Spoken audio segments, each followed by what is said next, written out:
14, 13, 12, 10, 9, 8, 7, 6, 7, 4, 3, 2,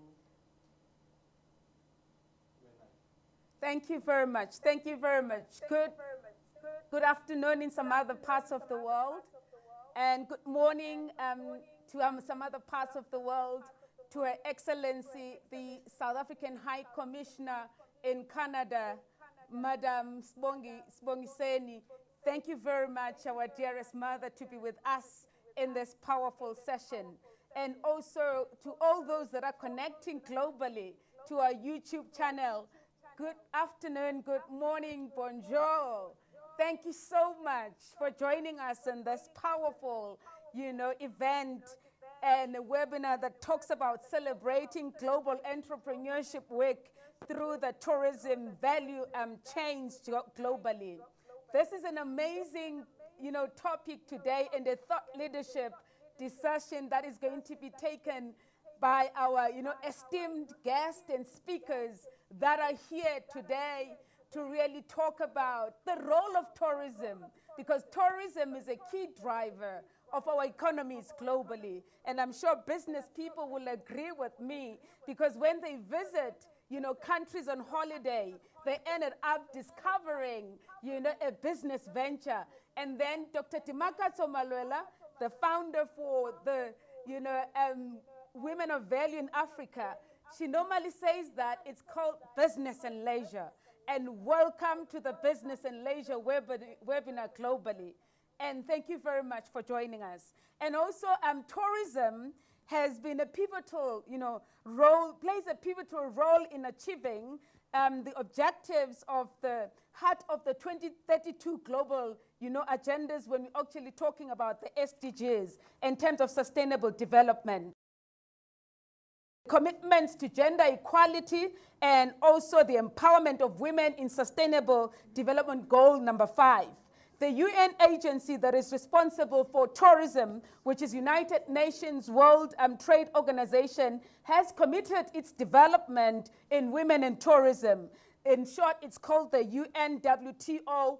And Dr. Malwela is actually a member of the task force globally, who is also going to be addressing us at this webinar and talking about the role of women in tourism and also in Africa. And also, this is a pre-launch of Women in Tourism in Africa. And thank you very much for connecting with us globally. And also today, we've got our esteemed guest, our brother, Mr. Max Ellier, the IMF resident representative in South Africa. And thank you very much to our friends at IMF globally in New York and our brother in South Africa. We're really humbled and honored to have you today. Our brother Max, who's going to talk about the economic outlook in regions, because it's very important to have a regional economic outlook, so that when you're talking about tourism as a key driver of the economy, we'll be able to actually address and actually understand where the economic outlook of the region is going globally. And I think it's a very important topic for us as women as well, to understand the economic, econometrics as well, to know where the economy is going, so that we'll be able to actually make decisions that are actually guided by the economic status of our member states in the continent, or globally so that when we invest in the right sectors.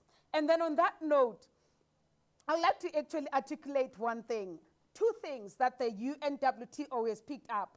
It says that in recent regions, there is the world, and also women make up the majority of the workforce in the tourism sector. But also, women perform large amount of unpaid work in their family tourism businesses. I think now as family members, we need to actually make sure that women are paid, Dr. Malwela, in these family businesses, so that they don't just contribute because it's a family business, but they must be acknowledged to take the rightful position in that business as a small business to the next level. And also looking at the programs that we're having today in partnership with the Women of Value, and hence we're partnering with the Women of Value to make sure that women take their rightful position in the global economy, using tourism as the strategic driver and key pillar of the economy. But also, if you look at the Global Entrepreneurship Week, it's an amazing week globally that says we appreciate all the entrepreneurs, we celebrate all the entrepreneurs, but above all, those that are still coming and pivoting in the marketplace, we are motivating them today to say that stand up, shake up. There's still time for you to take the rightful position in the tourism sector and be what you want to be and live your destiny in the tourism sector. Despite of what COVID has done in the marketplace, I think we've got better opportunities as well in the tourism sector where women now, Ambassador, must be given a rightful position in the tourism sector so that in terms of decision making, in terms of actually taking the rightful positions, in terms of leading the sector itself, this is the time because COVID has identified, women in the tourism sector as the majority. If women are the majority in the tourism sector, we want to see them in the echelons. We want to see them in leadership. We want to see them leading us in the tourism sector globally. And now, without wasting my time, just why this webinar? We are actually going to be talking about the global value chains, enterprise development, funding opportunities for women and women inclusion. On my last parting note, before I hand over to our sister, the Circle of Global Businesswomen is a network of innovative and intelligent women who are authentic in their endeavors in terms of actually taking the global shift and making sure that they take their rightful position. And hence, here we are today discussing the tourism sector. And I'd like to actually hand over to Her Excellency, Madame Sibongiseni Dlamini Mlambo, the High Commissioner of South Africa in Canada, a sister that has been with us since we founded the Circle, and he is still here, and she is still with us. And thank you very much, Your Excellency. And thank you very much to the South African government for giving us an opportunity to be with you as our sister, to be with you in the global markets and work with us at the Circle of Global Businesswomen. Thank you, Your Excellency.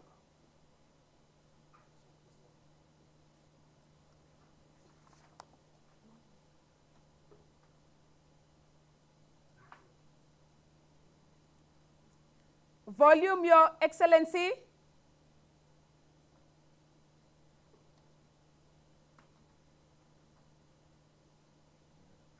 Your volume.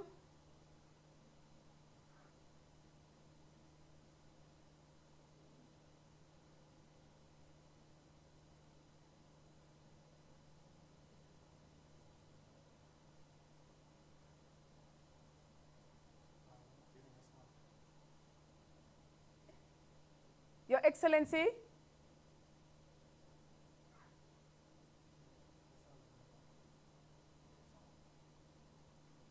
What could be the problem on your side? Your Excellency, your microphone is off. Your Excellency, your microphone is off.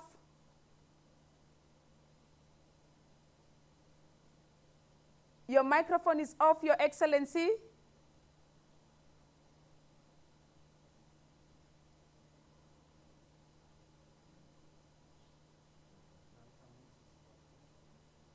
Your Excellency, your microphone is off.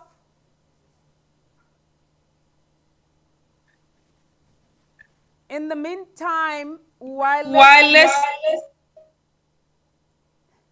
Can you hear me, Cindy? Yes. Yes, you're now audible. Thank you. Okay, I'm not so sure what's happening because my microphone is actually not off. But let's try and see. I was saying from my side, this side in Canada, it's about 7 in the morning. And actually, there was no way I could say no to Cindy when she decided that I must be part of this program this early in the morning. I'm truly honored that you have invited me to be part of this interesting discussion as we celebrate Global Entrepreneurship Week through tourism. From the onset, let me tell you something you already know, something you are aware of. South Africa is one of the most beautiful countries in the world.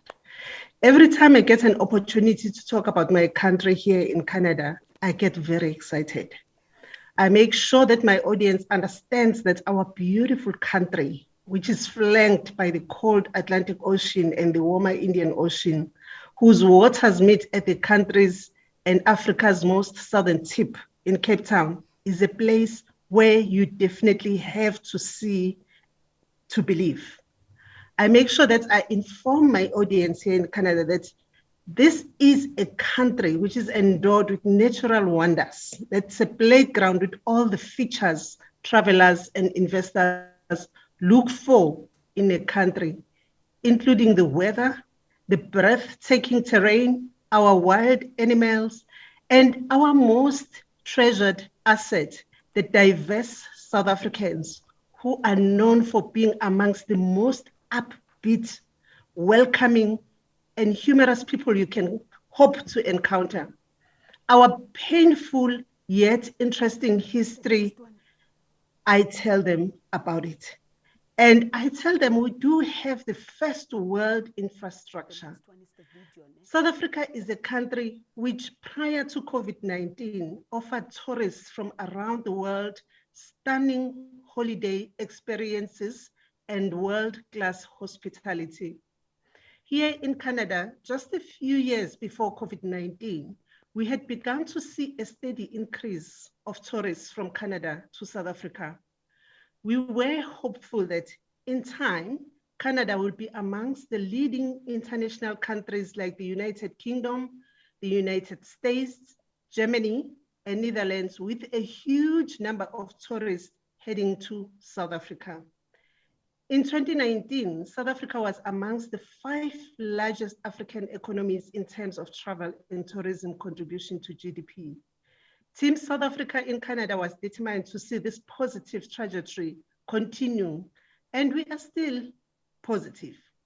We were excited not only because of the contribution of travel and tourism to GDP, but also because of the contribution to job creation, to employment. We were also excited because of the rich cultural and/or people-to-people experience and getting Canadians to experience the vibrancy of our country. Now, when comparing the 2019-2020 statistics of this sector's contribution to GDP and to employment, we can see that this sector has been negatively impacted by COVID-19. GDP was 6.9% in 2019 versus the 3.7% in 2020. And the contribution to employment was at 8.9% in 2019 versus the 6.5% in 2020. Discouraging this as it may be, we are a very resilient nation. And understanding the determination by the women of South Africa, I am positive that we will soon experience the vibrancy of the South African tourism sector again. I'm convinced that the major players in this sector have already put in place strategic ways to reignite this industry. Failure is not an option at all. Today, my contribution to this discussion will not be an in-depth insight on any value chain in the tourism industry. However, given our mandate here in Canada, I think I fall under the support and indirect services in the tourism value chain. So I thought it would be prudent for me to share with you some of the areas the tour operators, the different tour groups, be they academic, for business purposes, for leisure, from Canada have asked us to look into in terms of inbound tourism in South Africa. I am cognizant, though, that some of these concerns may overlap with those of the domestic tourists, and that you might be working on solutions to address them. Some of them are painful to hear, but I guess they are necessary for us as we rebuild a stronger and a better tourism industry post-COVID-19. One of the issues that keeps on coming up over and over again is that of safety and security. This is an area of concern that cuts across all the subsectors within the tourism industry.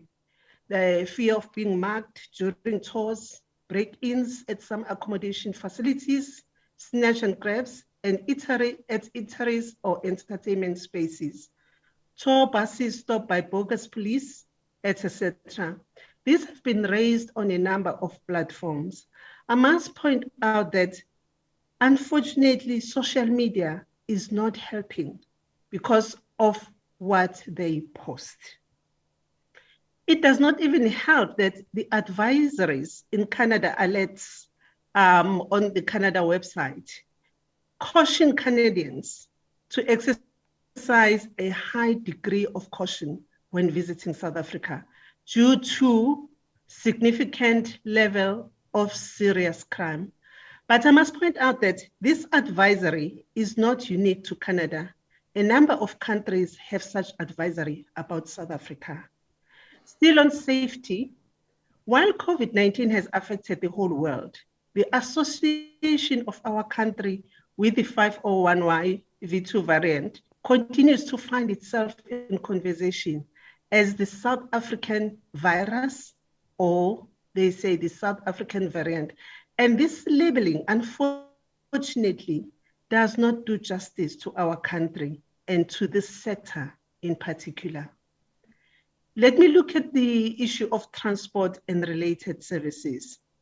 While we have the best infrastructure in terms of roads, in terms of our airports, unfortunately, our airlift capacity has been raised as an issue of concern on numerous occasions by tour operators.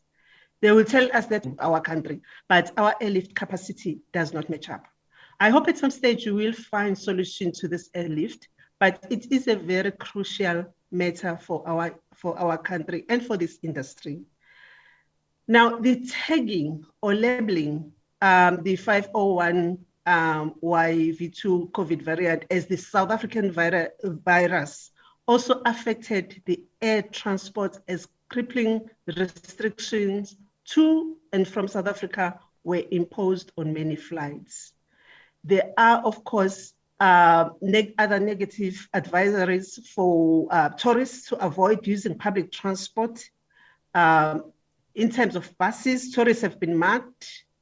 In terms of trains, the advisory here in Canada, for instance, it encourages tourists to use the Gautrain and the Blue Train and not to use any other train.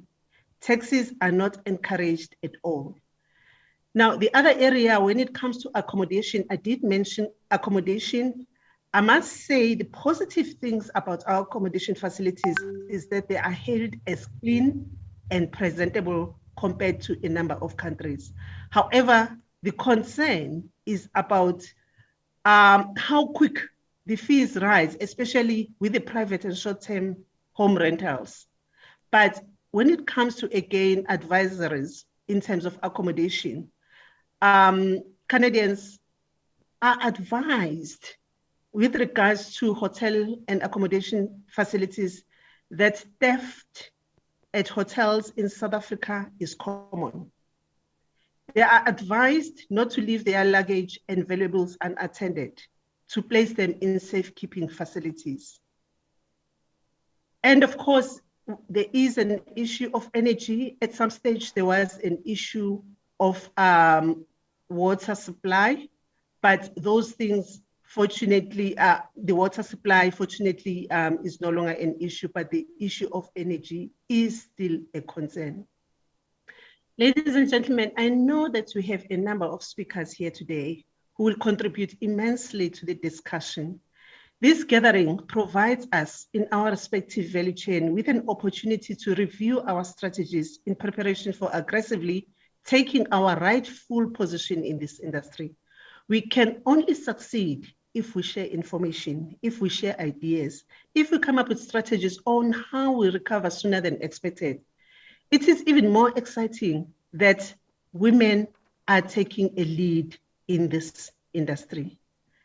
Canada will soon open its borders, and the South African team here in Canada will again adjust its activities and we review our strategies on marketing South Africa as indeed one of the best tourist destinations. I cannot wait to talk about our diversity. I cannot wait to talk about the South African cuisines, the hustling and the bustling of our city, Johannesburg, Pretoria, the Jacaranda city, Mpumalanga, this particular place, with the third deepest canyon.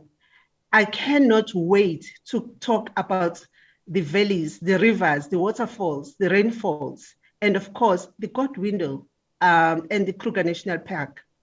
I cannot wait to talk about our wine routes in Cape Town, the Table Mountain, to talk about my hometown, KwaZulu-Natal in Durban, which boasts the majestic Drakensbergs of the Drakensberg Mountains, the Isimangaliso. There is so much to talk about when it comes to South Africa, a very, very beautiful place. So let's rebuild this industry. It is our face to the world. It's a beautiful melting pot of diverse cultures. This is who we are. We are proudly South African. And I am looking forward to working very closely with the tourism industry to invite Canadians to visit South Africa. Thank you, Madam Cindy, and thank you to our guests. Thank you, Your Excellency. And thank you very much for the honor and integrity. At 7 a.m. in Canada, you are on a Zoom webinar with South Africa and the world, selling South Africa to the world, inviting the world to South Africa. There's no better place than South Africa. Sorry, my mic is off. Something you can. Thank you very much. This is amazing, and looking forward to this powerful. Thank you very much to this powerful session. You're disturbing me. Thank you very much to this powerful session, and looking forward working with you. And this is really indeed a great honor for us to participate in this session. I'm not on. My mic is off.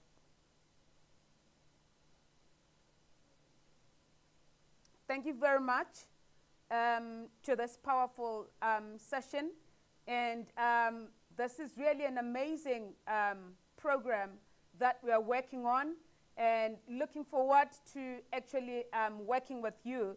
Our next lineup would be our dearest brother from the African Free Trade Agreement. Will be playing a video that is actually welcoming the world to South Africa.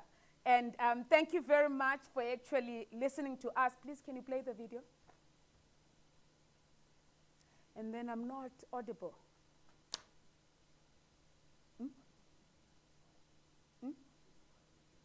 Okay.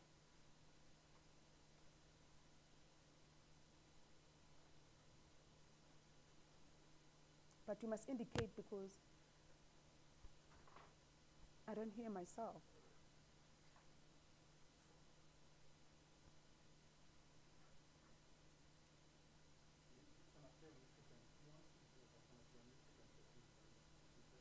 But is the speakers going to see it? Okay.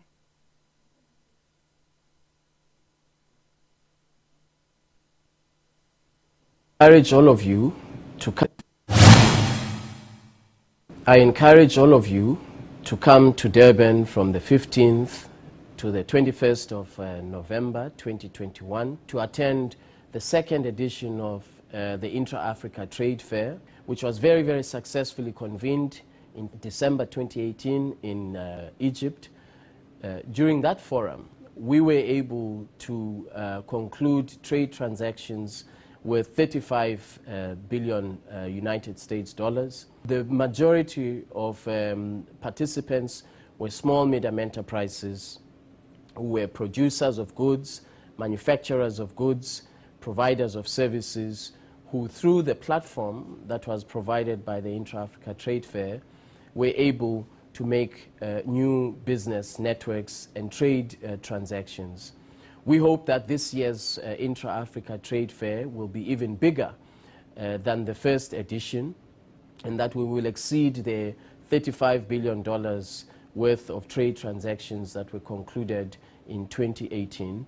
So I encourage all of you, small, medium enterprises, youth entrepreneurs, African corporations, to come to Durban to participate in the Intra-Africa Trade Fair 2021.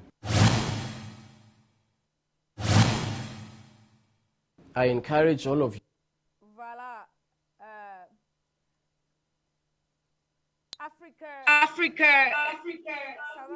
South Africa is open for business. And welcome to the Intra-Trade platform, where we're looking at welcoming the world that is going to actually converge in Durban. And thank you very much to His Excellency Wamgele Mene.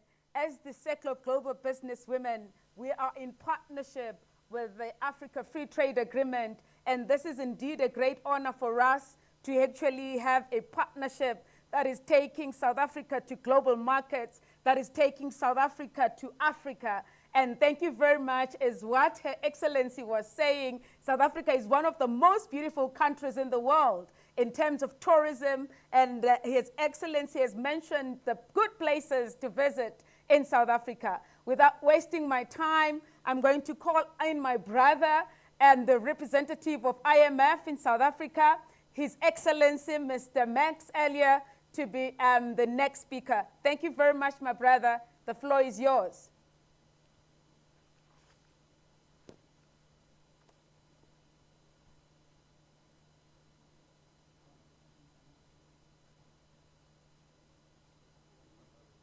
For the invitation to be here with you today. I hope you can hear me. Yes, okay, I wanted to make a brief presentation on a few issues that I believe are important to keep in mind for people who are, engaging in business, and a little bit to give a perspective of where we are. And I would like to talk, the focus on sub-Saharan Africa and obviously applies to South Africa. And I would like to call my presentation like One Planet, Two Worlds, and Three Stories. And on the one planet, I think the COVID-19 crisis has been a stark warning for all of us that the global problems are becoming more complex and that coordinated global responses are essential. On the pandemic, it's very clear that until all countries are safe and vaccinated, no one is safe. So this is a global solution. It cannot be just some groups of countries get vaccinated and others don't get vaccinated. We all need to be safe before everyone is safe. And this requires a huge degree of international cooperation, a huge degree of coordination and working together. Now, this is a preamble, I believe, to another big global problem that is ahead of us. So we should learn the lessons from the current COVID crisis. And this other global crisis that I'm mentioning is the emerging climate crisis. It's another one. Either we all find a solution or not, or there's no solution. And in this respect, sub-Saharan Africa, although is one of the least polluting regions in the world, it happens that the solution to the climate change will need to pass through sub-Saharan Africa. First, it hosts the second largest rainforest in the world. Also, the region has a much renewable energy resources, so it can be a massive source of clean energy for the world. And most important, the population in sub-Saharan Africa will grow very fast over the coming decades. It's the only region in the world where we'll see a significant amount of population growth. Actually, over the next 2 decades, the population in sub-Saharan Africa is projected to double. So sub-Saharan Africa is central to the solution of these two global problems. On the pandemic, vaccination needs to go forward, so we are all safe. And on the climate crisis, it must be a real participant and needs the support to be part of the solution. Now, what I was mentioning about two worlds. And it is the situation in which we find ourselves now. If we look at the COVID pandemic, if we look at the number of cases, Sub-Saharan Africa as a region has less cases than other regions in the world. I mean, I'm not an epidemiologist, but there are two explanations that have been put forth for this result. One is that the population in Sub-Saharan Africa is quite young. For example, the median age in South Africa is 18 years old. Places like Angola is 15 years old. While you compare it with European countries, the median age is about 45, 46 years old. So there's a huge difference in the age of the population. So that is maybe is a good explanation. And the other one is that regrettably, the amount of testing in Sub-Saharan Africa had not been as extensive as it has been in other regions. So there might be many cases that were not detected. Now, what we have observed, the waves in Sub-Saharan Africa, there have been 3 major waves of COVID, measured by the positive test. What we have found these waves is every time the peak is higher and every time they last longer than the previous one. So it is absolutely necessary to really find a solution to the issue of vaccination in Sub-Saharan Africa. In this respect, South Africa is clearly ahead of many countries. You have a few exceptions like Mauritius and Seychelles, who have vaccinated already 70% of the population. These are relatively small countries. But in terms of the major countries, South Africa is ahead of them. About 20% of the population has been vaccinated. But a lot more needs to be done. So it's really important to raise conscience on the need of vaccination. At the early stages of the vaccination period, the issue was there were supply disruptions, there were problems with procurement. Today, South Africa counts with the vaccines. What seems to be happening are issues with distribution and/or issues with hesitancy, where part of the population don't want to get vaccinated. But this is essential. Also to address many of the concerns that were raised by the ambassador. If South Africa, despite all this bad publicity that happened around the so-called South African variant, but if South Africa could present to the world, we may have had that variant, we have had COVID waves, but now we have a vaccinated population. That certainly will assuage the concerns of many potential tourists to South Africa. So I think that's an effort that is very important. Now, just to give you a sense of how slow is the vaccination in Sub-Saharan Africa, in the region as a whole, in advanced economies, as of now, more than 60% of the population have been vaccinated. If you look at non-Sub-Saharan Africa emerging market development economies, the rate is around 20%. But for Sub-Saharan Africa, it's only 2.5%. So this is really, really important to make an effort on that front. Now, in terms of the economic recovery, we are projecting the region to recover. Last year, output in Sub-Saharan Africa declined by 1.7%. We're projecting growth of 3.7%. In the case of South Africa, the depths of the COVID crisis was deeper. It was a decline in output of 6.4%, but we are projecting a rebound this year of 5%. Now, this is good news. It's a stronger rebound than was thought initially, and that's the good news. Regrettably, this recovery has so far been jobless. Unemployment remains very high. And this is somewhat related because the sectors that were hit the most in the context of COVID were the services. And in this particular case, tourism. Tourism was tremendously affected by the crisis, more than, let's say, mining or other industries that are more capital intensive. As a result, this sector, services sector and tourism, resulted in a very large amount of people losing their jobs. So making this recovery a lasting recovery necessarily passes through giving a boost to these services sectors, through the growth of these sectors is the one that are going to generate growth. Similarly, it's a boost to small and medium enterprises. What we witness around the world is that the big generating, the companies that generate large amount of jobs are small and medium enterprises rather than large corporations. So it's really important to focus in that area. Now, many of these small and medium enterprises that we know are linked to the tourism sector. There are many, many services providers to the own bigger sector. So we really see the services sector and tourism in particular as a really important sector to try to make this rebound that has taken place in South Africa at the moment to be durable. So that's certainly an important. Now, I want to mention about 3 stories that we see in the region. You see in the world, when you look at output growth, the recovery going forward, most countries, most advanced economies have recovered their level of output that they had before the crisis. And by 2022, they will have gone up to the trend that was projected before the crisis. Sub-Saharan Africa is only projected to recover the level of output by 2023, but it doesn't catch up to the projected trajectory that was done before. So it's really important to address this. Now, there are also divergences within their economies. One of them is, as I was mentioned, between sectors, where we can see the capital-intensive sectors, so like mining, some industries, having been less affected than the services sector. But we also see the impact of the crisis has been divergent.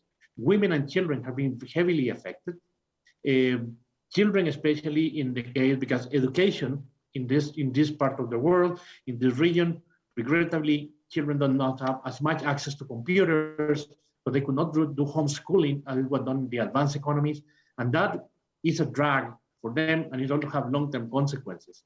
So efforts to really catch up with the lost education that happened last year will be important. And also, we look within countries, we see that different regions within countries have behaved differently.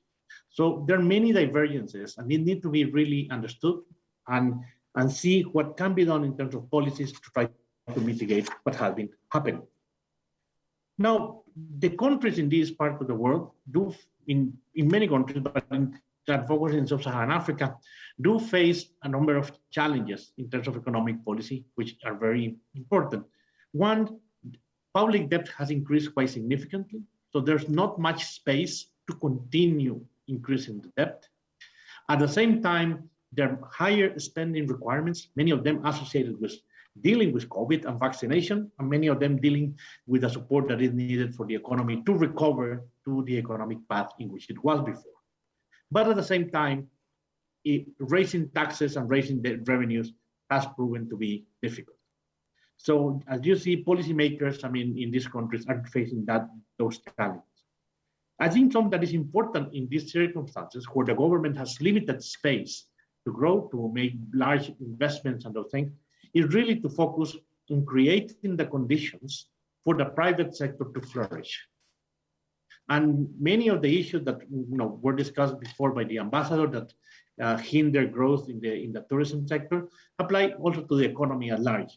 Issues, the same issue as we were dealing at the beginning of this event, and that I'm suffering at my place right now, the load shedding. It's very difficult in any country to grow fast and grow sustainably when you don't have energy security. So that's an important area that needs to be looked at. And also in the terms of infrastructure. If the governments in this region face difficulties in providing infrastructure up to the quality that is needed, it needs to find ways to really create the conditions for the private sector to participate. Now, finally, I will want to say, it's very important for the world to help sub-Saharan Africa and Africa in general in the recovery. Just to give you a sense of the outlook, you see Africa as a region, not sub-Saharan, but the whole Africa continent at the moment had the same population as China and India. The difference is in the coming years, China is already peaking and it will start declining the population. India it will peak in a few years, but Africa and sub-Saharan Africa will continue to grow very fast. This so-called demographic dividend is obviously a great opportunity, but it's also a big challenge. It's a big challenge because these people will need to be employed. As I said, the services sector and tourism are really part of the solution for generating the employment going forward for these people. It has to be sustainable tourism, also because it may be affected by climate change, but also you don't want your product to depreciate over time. So those are the reflections I wanted to share with you. Thank you very much for inviting me and be here with you. Thank you. Thank you very much, our brother, Mr. Max, earlier from the IMF. We're really humbled and honored to have you to discuss the economic outlook for the sub-Saharan region.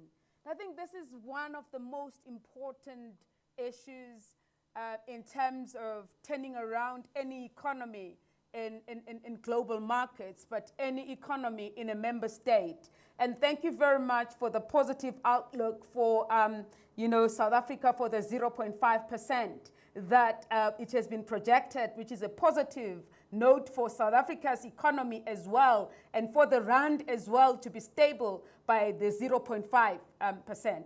But also you've actually mentioned critical things that we need to actually take note of when you're reviving the economy. The energy security is one of them, is very key. For us to revive our economies, we need to actually have an energy security system that is up and running. But also, the critical part is the issue of skills, infrastructure, and productivity. And this now comes to the energy sector. This now comes to the tourism sector. All of us know that during COVID, a lot of people in the services industry lost their jobs, but also the tourism sector was affected by actually those jobs when they lost them. But now what we need to do is we need to concentrate in the tourism sector so that when we actually revive our economies, as per the economic outlook that has been given by our brother, we need to actually concentrate in the tourism sector and make sure that the tourism sector is alive, and the tourism sector is alive through women, and women must take their rightful position now. But also the important part is to actually vaccinate. We must vaccinate our nations in Africa and globally so that we can open our economies fully. So this is what we have actually taken heed of and taken note, and the divergences as well that we've spoken about, and the public debt as well across our African countries that we have actually alluded to. And this is very important for us as women to understand what is meant about the growth trajectory in terms of the economics language, so that when we actually in our businesses will be able to actually take note to understand where is our sectors, in which sector am I operating. And thank you very much from the International Monetary Fund today to come and explain the economic outlook for Sub-Saharan. And thank you very much, our brother, Mr. Alia, and to all the executives of IMF based in New York. We're really humbled and honored. And thank you very much for the partnership with the Circle of Global Business Women, which is a global women organization that has headquarters in Paris, in France. Thank you very much. And our next speaker is going to be President Tembi Latifa Senem, who is the Africa President of Alliance France. Bonjour, Madame, and thank you very much. The floor is yours.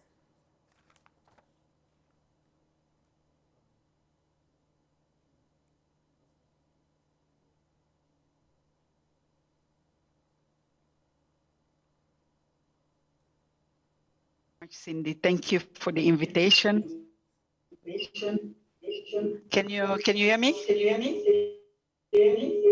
Yes. Yeah, there's a little bit of echo. I don't know if it's on my side, but can you hear me? Yes, President. Yes, President. Yes. Good afternoon, Sawubonani. Good morning. I know that some of the attendees are in a different time zone. Good afternoon, good morning. And I'm also recognizing the excellence, our ambassador in Canada. So sorry about that. Let me just switch off, so sorry about that. So good afternoon and bonjour. I'm part of the Alliance Française in Johannesburg. I'm the president of Alliance Française of Johannesburg, but I also been nominated since 2020, the president of the continent of Africa, Middle East, and the Agm. So I'm also the president. So I have the privilege sometimes to travel to the continent, to the African continent, to see various women, men and women and children. And I also have the privilege sometimes also to talk about our beautiful country as just stated earlier on by our Excellency. So my topic on my side will be focusing on women. And all of you in this, this participating today in this webinar are aware that women contribute a lot in the tourism industry. And if it was not women, the tourism industry wouldn't be where they are. And just as our program director just mentioned also, the lack of recognition of women in the tourism industry is really painful. We always represent South Africa. We always talk about our beautiful country. We always, I know that Your Excellency, you just mentioned social media doesn't help us a lot. So, but sometimes when we got friends and family who are abroad, what we see and what we hear from the media sometimes doesn't represent the whole country. Yes, we have our challenges, but we also have our beauty and successes that we don't talk about as South African, and which is bringing a huge challenge into the tourism industry. If you look at globally, every big city and every big country got challenges as well. There is the safety and security, there is the theft factor, there is the crime factor. But what I see in our media and social media, and especially, we don't have program who talks about our beautiful country. Recently, I was in Cape Town and I took some guests to the wine farm at the Spear in Cape Town. We visited Franschhoek, we visited Stellenbosch. They were amazed for the first time to see that we got this beautiful country that we don't even sometimes take time to advertise, to give it is value and to talk about it. So definitely we got beautiful places. And if you compare it to Africa, we are in one of the top places when tourism has to come. So I'm urging everyone to also be the ambassador of wherever you are. Speak about our beautiful country. Yes, we have the challenges of load shedding, we have the challenges, but I'm sure we came from different challenges and a lot of battles. And as long as women being involved, we will succeed. And I believe on that. And thank you so much. Thank you, Program Director. I wouldn't take a lot of time because I see we got multiple speakers, and I will give the chance of the rest of my colleague to also speak. Okay. Thank you. Much appreciated and humble to be invited in this webinar. Thank you. Thank you very much. Thank you very much. Merci beaucoup, Madame. and thank you very much. She's actually our president of Alliance France and also in Africa.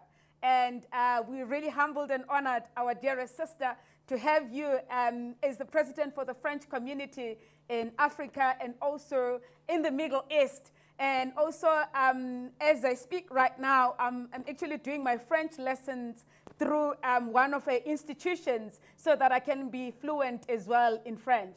And thank you very much for actually being with us in this occasion. We're really humbled and honored. On that note, I'd like to actually welcome the executives of Air France that have joined us in this webinar. Thank you very much for actually joining us. And also, we are humbled and honored as the Circle of Global Businesswomen to have the executives of Air France to be part of this initiative. And also, we have L'Oréal and also joining us. Thank you very much. And these are French companies that we're working with as well under the leadership of EFSACI, which is the French South African Chamber of Commerce. Later on, you'll hear our dearest sister, Amy, who is the general manager of EFSACI. She is a firebrand. So I don't want to actually waste my time and actually explain, but you'll see what I'm talking about when Amy takes the stage. And thank you to EFSACI for the partnership that you have given us as the Circle of Global Businesswomen. And now our next speaker is Ms. Lindy Lekulu, CEO of Tourism in the Tourism Advisory Firm, Tourism Investment Africa 360. Thank you very much, Ms. Lindile. And Ms. Lindile will be actually taking us in the tourism sector and understanding where we are in the tourism sector in Africa as well, looking at what Her Excellency Ambassador Dlamini Mtambo has articulated, but looking at what our brother Max earlier as well has spoken about in terms of the economic trends in the sub-Saharan, and also looking at where we are going and how are we going to pivot and take, tourism sector in South Africa as a leading sector, but now putting women in the forefront. Thank you very much, our dearest sister. The floor is yours. Thank you very much. Let me see if you can see me. I don't even see myself, so I don't know what has happened. Are you able to hear me? Yes, we can hear you. Is your video on, my dearest sister? Yes, it is on, but there is a gray thing that's happening. It looks like someone just touched it. But let me continue if you can hear me. Must I continue? Yes, continue. Fantastic. Thank you, my sister. Thank you, fellow speakers, and greetings to Her Excellency, our dear sister, and also to our brother Max. Thank you so much. I got very excited when I was hearing all that has been said, and thank you, my sister Cindy, for just picking me to come immediately after these wonderful speakers, because I am fired up. I'm fired up, very excited, because the space that we are at, I'm talking about myself, maybe a few that I know, is very lonely. So it's fantastic to hear that we have the support of our dear elder sisters and dear brother like Max, giving us hope that what we have started during the pandemic, we were not crazy. We started what we'll call a lean startup, when you start a business under a crisis like the pandemic, but because you are looking at ways of how can you contribute towards the betterment of humanity. Mine is going to be very short. The tourism value chain as defined by the UNWTO, the latest framework in particular, exists, very complex, but yet very exciting. What does that mean? It means that when we're looking at tourism, we can't look at tourism just alone, but we must look at tourism through the value chain and the related services, which the opportunity starts to be exciting based on where we can play as women, but anybody else who's here today. So mine is going to focus on the investment in the Africa's context, where that's where my focus is currently. So tourism in Africa requires investment. When you take what Her Excellency has said and what Max has said, clearly investment within the sector is a no-brainer. I'm hoping that all of us, we are here because we want to invest in the sector, because if we didn't want to, we shouldn't be here.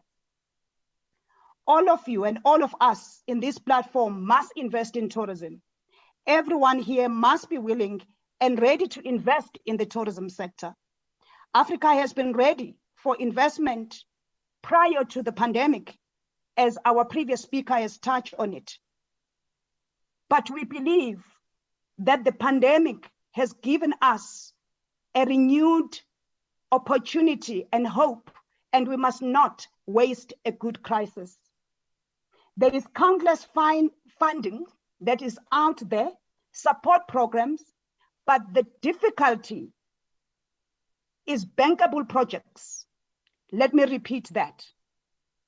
There is countless funding opportunities, support programs, but the challenge is projects that are bankable. Yeah. There are a lot of resources and supporters out there, but we need to mobilize. And one key problem is bankability for projects. So today, that's what I'm going to focus on. And that's what I'm going to stress, that in attracting investment, we must address bankability and commercialization. So what does that mean? The opportunity for innovation, sustainability, commercialization, and project packaging is a fundamental requirement as part of our recovery plan and reconstruction.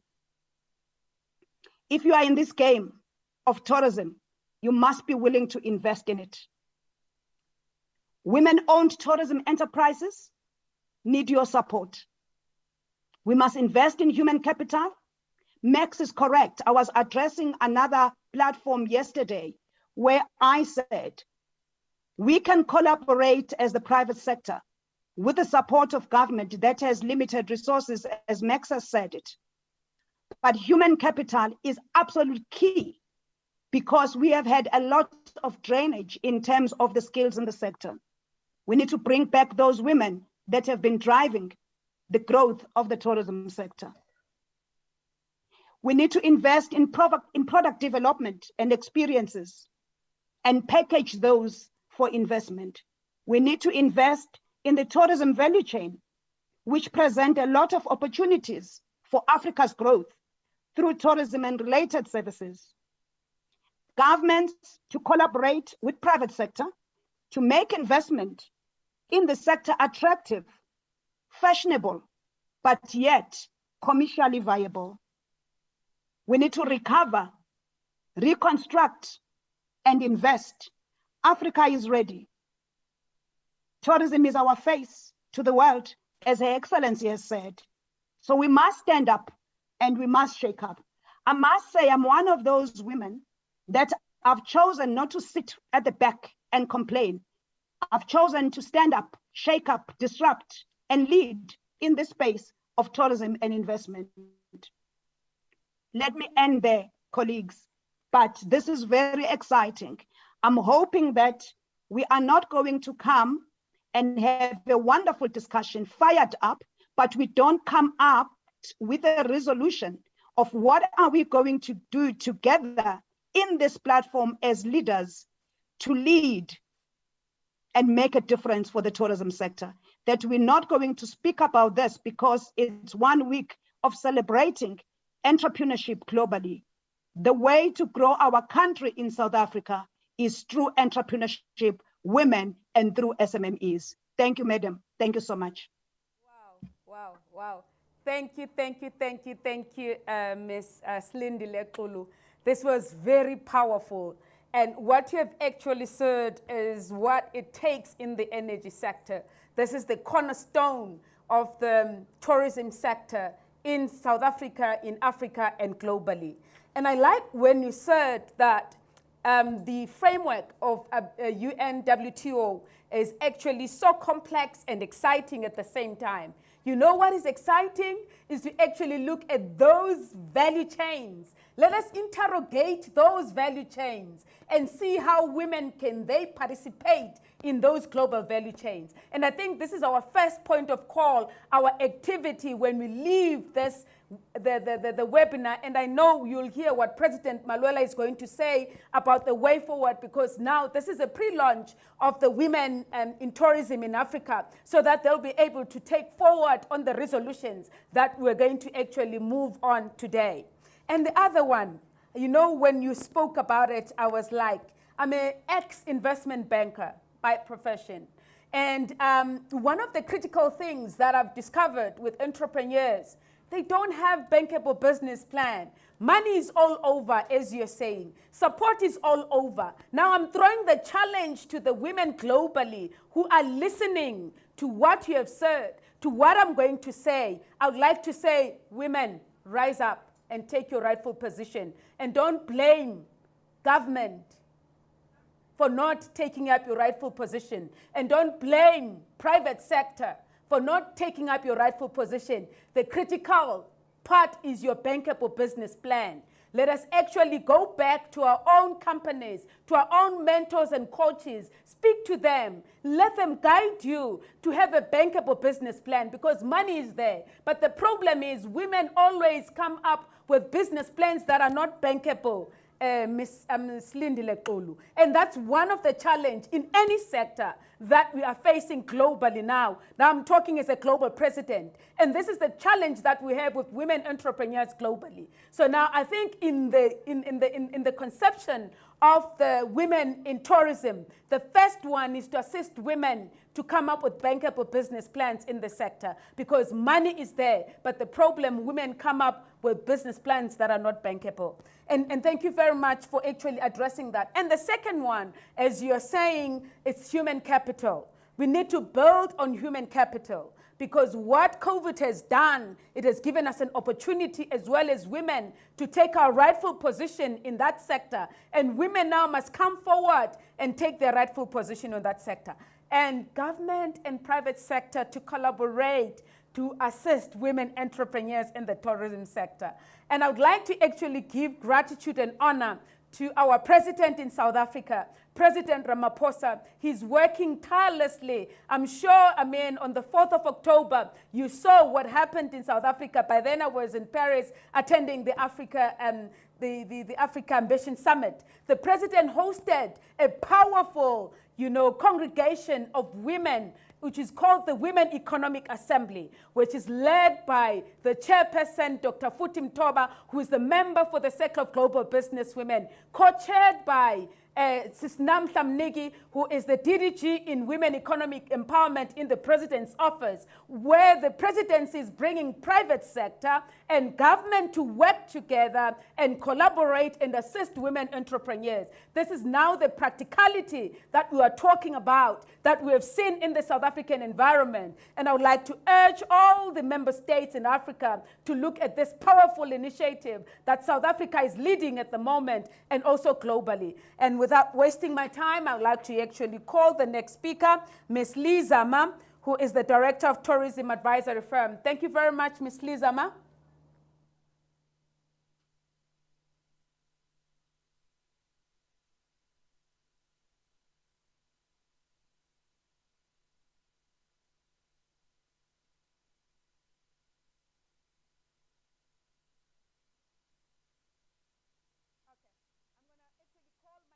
Sister, who is a pillar of Women in Value, and her name is Miss Angela Martha, who is the Women of Value chairperson in Angola. So she's going to be our next speaker.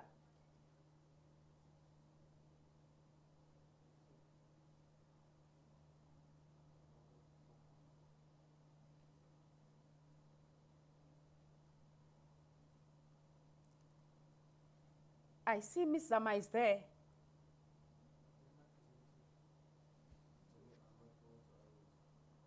Miss Zama, please, can you unmute? Thank you very much.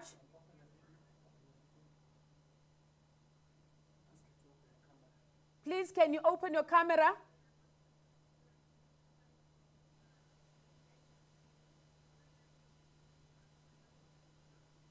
Miss Sama? Yes, I can hear you. Please, can you switch on your camera?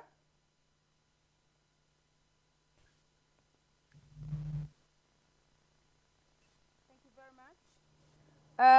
much. We are seeing your chin. Can you come a little bit lower, please? Okay.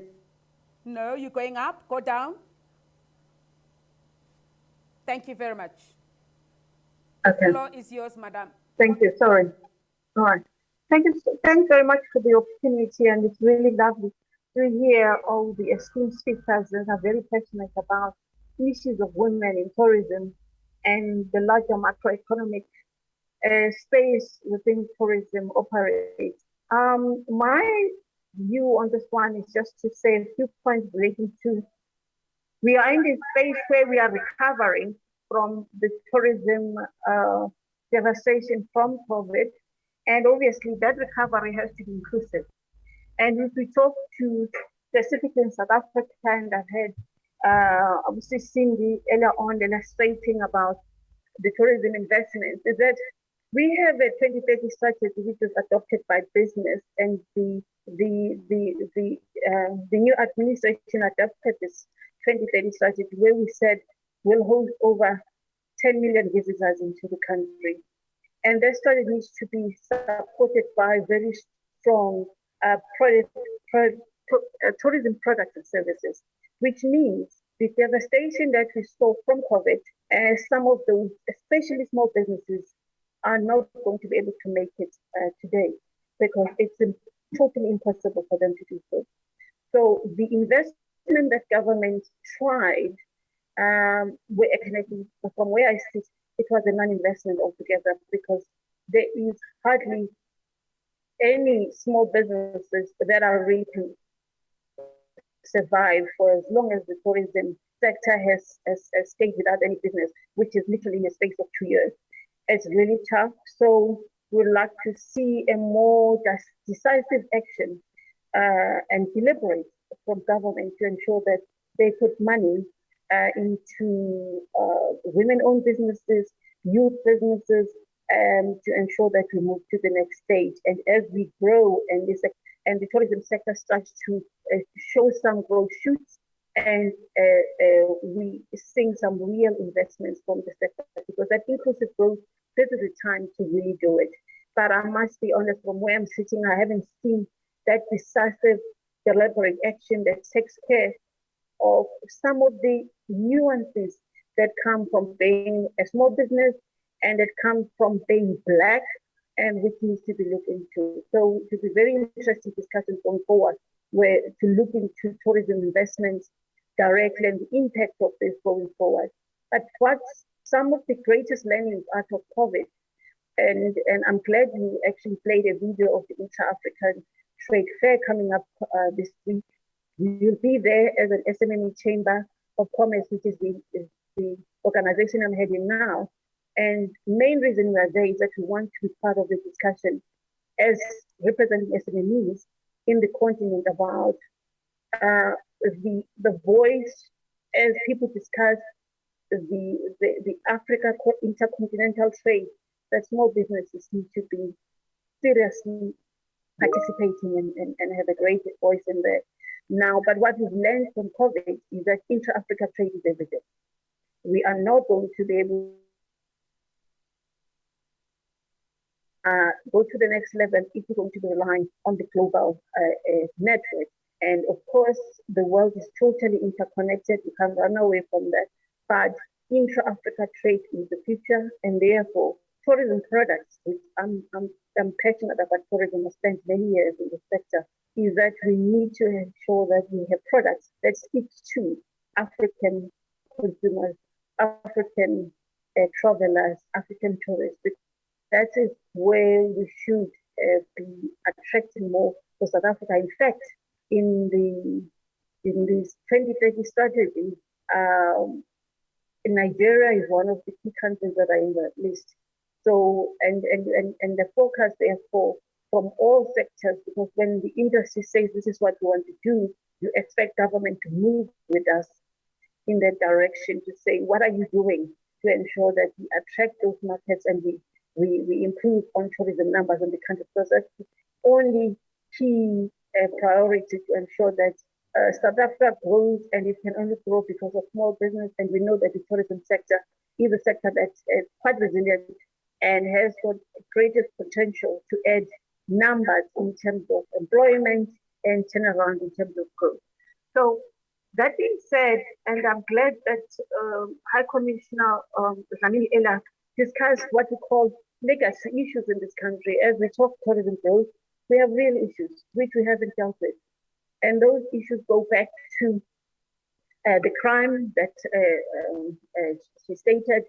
And the water is still a problem, obviously, because we have some of the municipalities who still struggle to provide water. And if you're in the tourism sector, how do you run a hotel, a guest house, if you cannot provide water? It just kills your business. And we need these legacy issues to be dealt with, whether it's permits for the transport sector in tourism. And that affects a lot of small businesses more, by the way. those are legacy issues that the Department of Transport has to deal with. And many, many other facets of legacy issues that the government has to decisively deal with, whether it's the visa regime, because without an upgraded visa regime to allow for e-visa systems, it takes us back. So I'm looking forward to even a larger discussion in this aspect about really including a lot more youth, because I'm totally encouraged by what I've seen about the youth of this country and the continental wide, by the way, where they're including tourism products that we've never seen in brochures anywhere in this country and around, because we've had, almost a system built marketing program that shows the same products over and over again.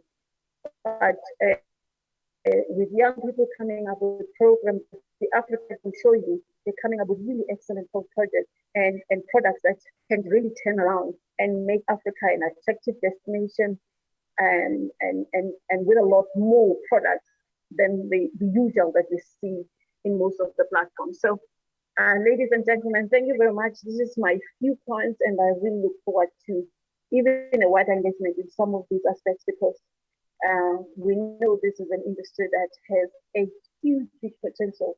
I just hope that our government puts a lot more effort in the changes that are necessary. I must say we're quite excited about the new minister, because we got somebody that hopefully could be able to muscle some of the other ministries about the things that need to be done, considering her seniority within the South African government.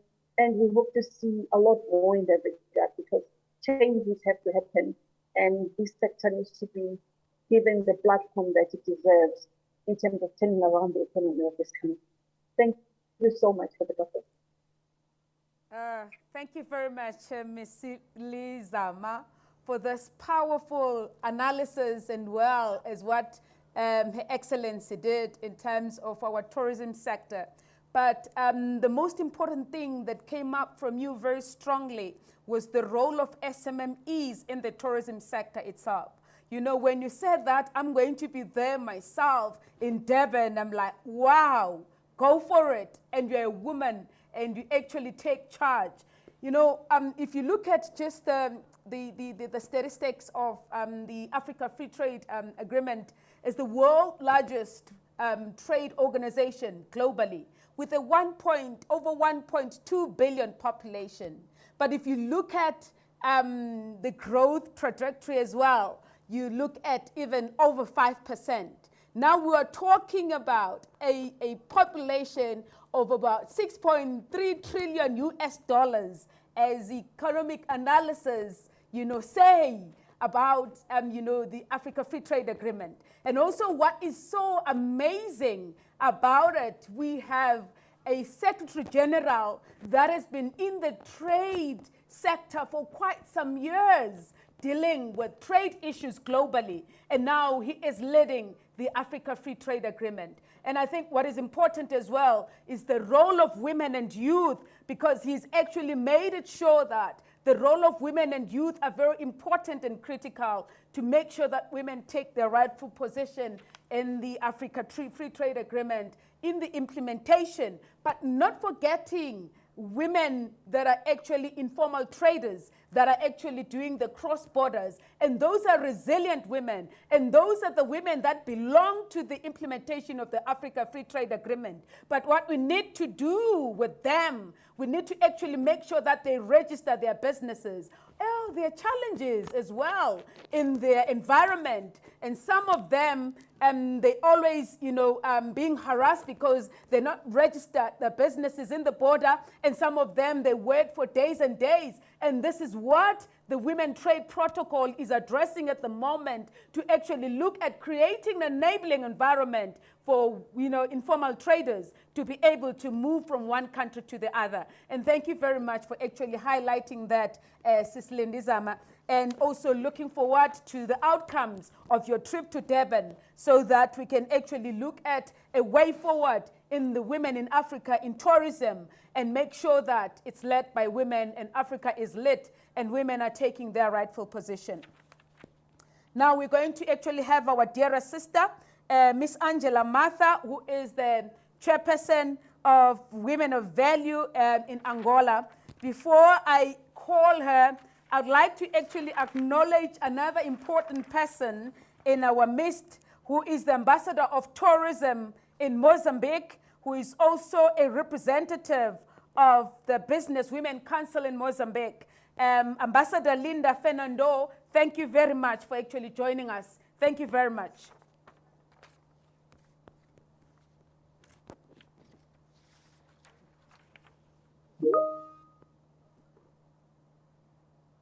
Miss Angela Martha?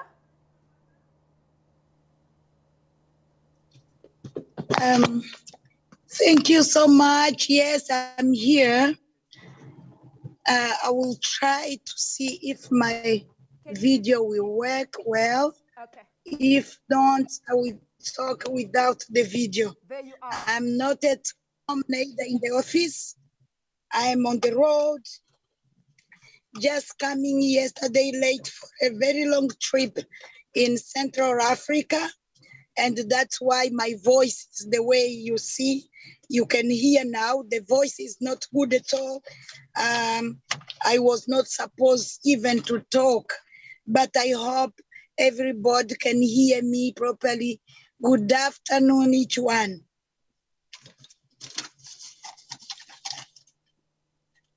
I thank you for this opportunity to be here and to address some words, some humble words related to the tourism chain, the development of tourism in South Africa, in our region, which automatically will be the development in our Africa as well.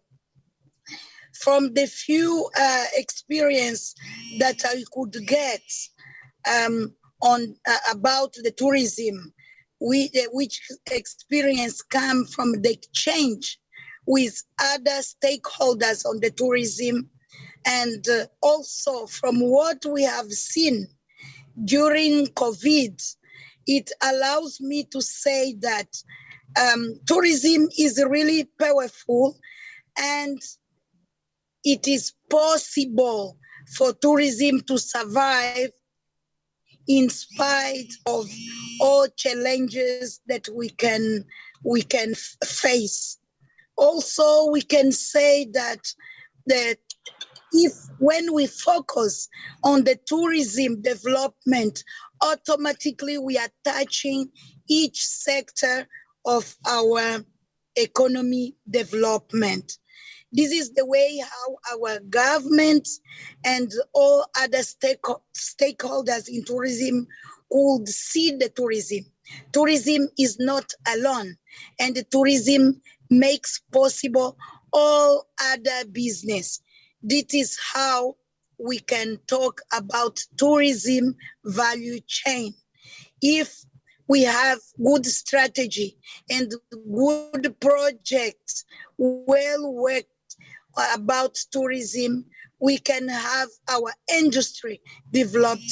We can have also our public health developed, our educational system, everything touch the tourism. It is difficult now to talk about the tourism, not only because of the pandemic, but we have so many other challenges. During this time of the pandemic situation, during the last 1 year and a half, I could travel. And what we could realize is what we face are the same challenge that we used to face even before the pandemic. One of the biggest challenge is the connectivity in Africa, which is horrible. Our leaders, our cast need to overlook at that situation and find problems, because we have airline, we have aircrafts, have human resource, many people jobless, but it should be an opportunity to put our people to work on behalf of tourism, just on the area of transportation. But we have airlines that are closing their doors. We have countries in Africa that to go there, we have first to go in Europe or in Asia, which is not really admissible, it's not possible, and it kills our tourism development. Why I'm addressing it? We can't talk about tourism without transportation.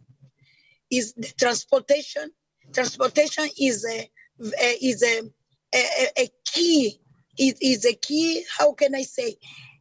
Is a key factor to talk about tourism, either for domestic tourism inside our countries or inter-region, when we talk to move from one region to another. So it is a matter that we women in tourism, together with all other stakeholders in tourism, we need to address to our government. Imagine when I went to Congo Brazzaville, which flight from Luanda, I should only make 1 hour. I had to go to South Africa. I did connect South Africa. Then I went to Addis Ababa. And after that, I went to Brazzaville. Does not make sense at all. The term is very, very important. We know that the majority of population is women. We know also that the majority that works on the tourism either has senior directors or as just staff are women. So it is important for us to think how to empower more and more those women working on the tourism, to make the tourism to change their lives. What is happening now in my country? Most of staff that pass through the tourism sector, because the tourism is not contributing when we talk about economy contribution, meaning that the tourism is not able to give favorable salaries to staff. The staff enters on the tourism, they are trained, and then they go to the banking sector, meaning that we are losing our human resources. And another key for the tourism development is human resources. So we need also to find strategies how to get the right and the proper human people for our sector, for our tourism business, how to empower them and how to maintain them so that they can help us to develop the sector, not to train them and to let them go to other sectors. Which sectors? Those sectors that are able to pay them better, meaning petrol, banking. They are the one who can guarantee them good salaries, can guarantee them, can give them guarantees for their family's economy. We need also to think about that. As I said, my voice is not good at all. I did prefer to raise the point that none did raise till now, to avoid to be repetitive, because all points that makes our terms are almost similar for all of them.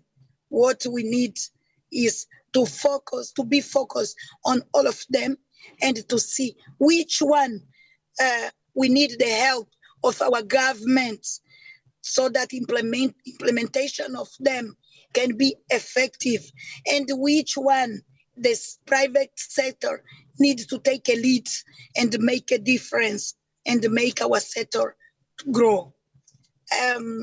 Also, to finalize that, talking about tourism for we women is like to talk about passions. We start doing tourism from our homes with our families, when we cook for our family, when we take care of them to go and to see something like out of home. So when we address the matters of tourism about our countries or our regions or for our continents, we are talking about something that we care in our own hearts. Thank you so much. Wow, wow, wow. Obrigado. Thank you very much, Madam, for this powerful analysis as well on the infrastructure in terms of tourism, in aviation, in the continent. I mean, you're talking about your earliest experience that you had when you traveled to Central Africa, that you had to actually take 3 flights. But when you leave from your area, it's just about a 1-hour flight. But you had to take about 3 flights to get to where you are going. And I think this is very important, because these are the strategies that we need to embark on in terms of women in Africa in tourism, in terms of infrastructure. We need to actually look at these key issues, Dr. Maulela, so that when we're actually talking to women in tourism, we address the challenges that we have, the challenges of legacies in our own countries that were addressed by Her Excellency Ambassador, and our dearest sister Zama spoke about them. And there's no time better than this as women in tourism to actually sit down and take your rightful position. And all these issues that have been raised in this platform as a challenge, to the women in tourism, it's not a challenge. It's an opportunity for you today to rise above the board and take your rightful position and lead in the tourism sector. As our dearest sister has articulated, human capital is still the key.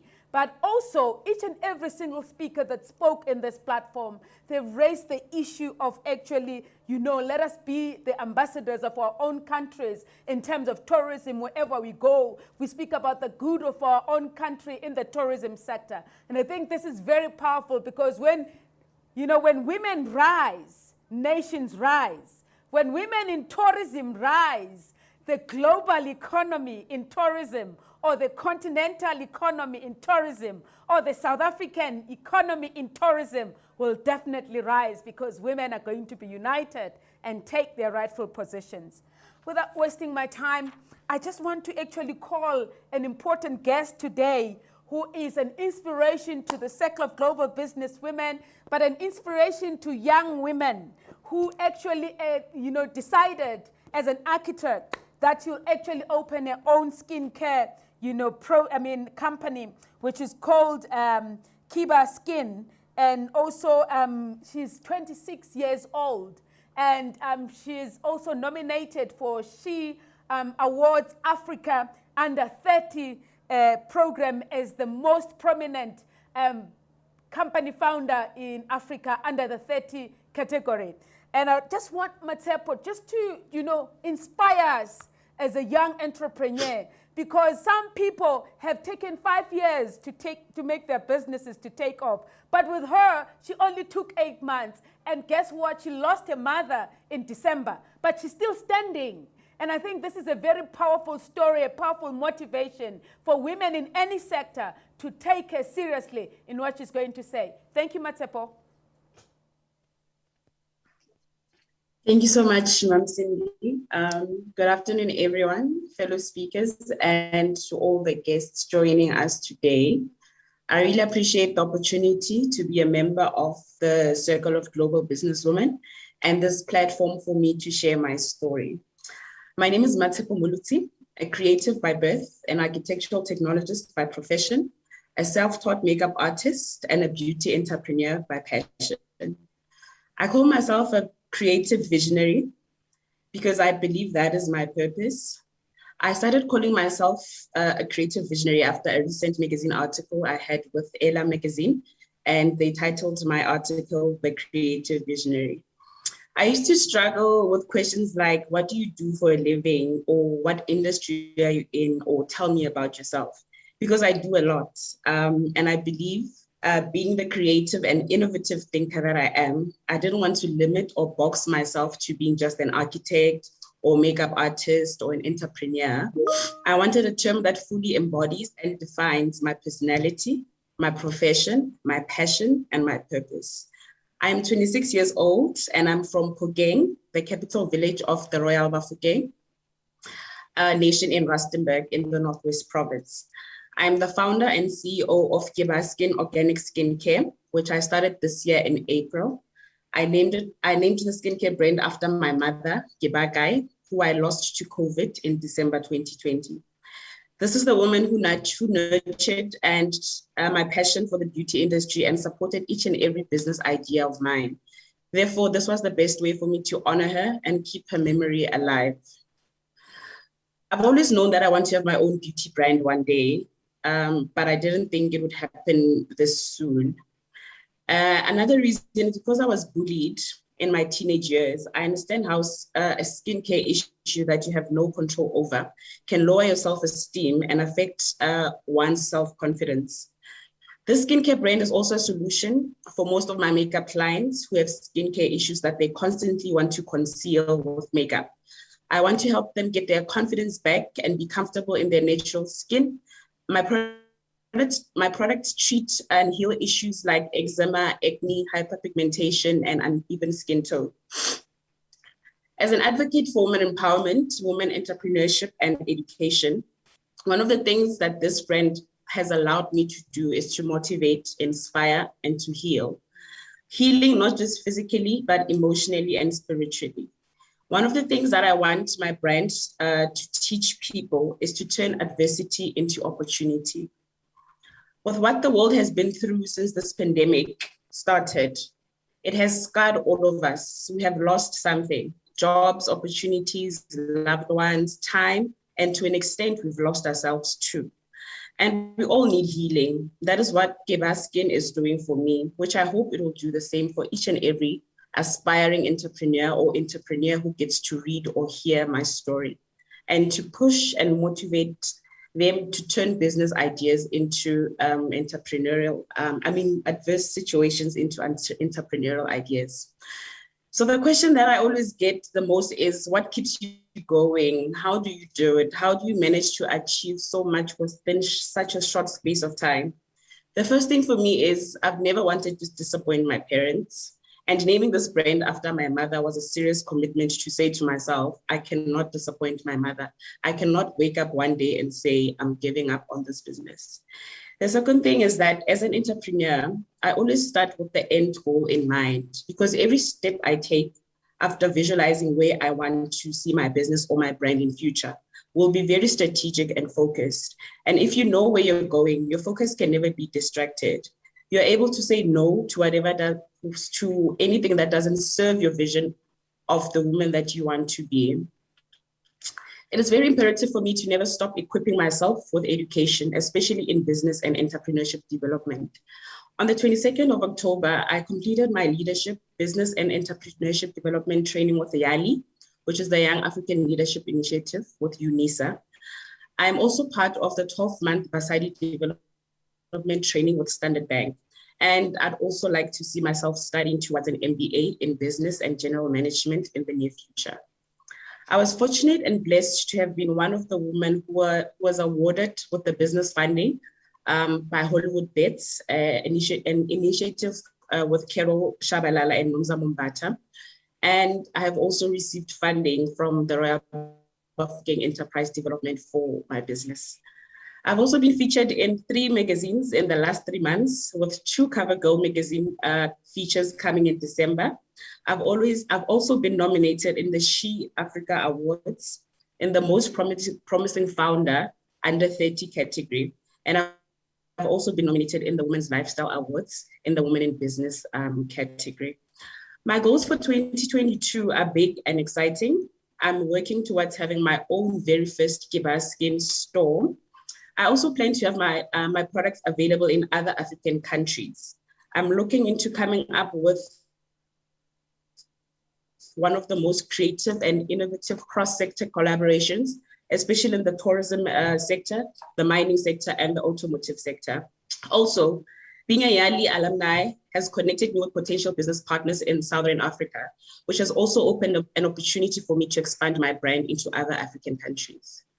With my vision of being a powerful and outstanding leader and businesswoman in this generation full of innovative entrepreneurs, I hope my story inspires you to follow your passion and turn adverse situations into your lives into business opportunities. Thank you.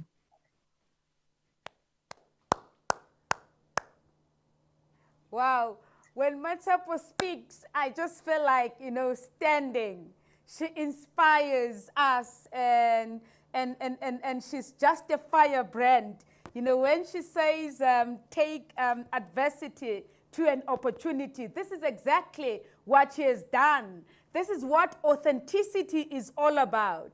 As the sector of global business women, we are authentic women. When she speaks, the authenticity language flows in her. She's not a copycat. She's original. And what she talks about, she has done it and she's living it. And this is why today we decided to actually bring Matsepo just to inspire women in the tourism sector that it's about time. Stand up now and go and start your business in the tourism sector. And Matsepo has done it within 8 months in a product. And what's stopping you not to do it? Because Matsepo has done it. But it's about being a powerful and outstanding woman. A young woman is actually talking about that. A young leadership, she is saying being powerful and outstanding. And that's why we need to embrace young leadership within our organizations, within our structures. She's my leader. I respect her with humility because what she says is very powerful. What she says, she's driving nations. And thank you very much, Matsepo, for inspiring me again today as the global president sitting here. I'm really humbled and honored to be in your leadership. Thank you very much, and God bless you with all your endeavors. Now I'm going to call our dearest sister, Amy Ashworth, another firebrand, and who is actually the general manager for the French South African Chamber of Commerce. The French South African Chamber of Commerce is a strategic partner to the Circle of Global Business Women. When we launched in April, we signed an MOU.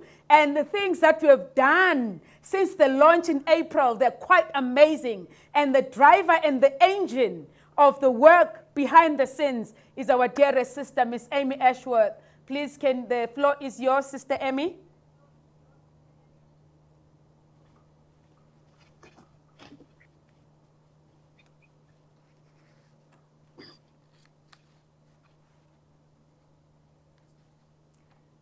Okay, without wasting my time,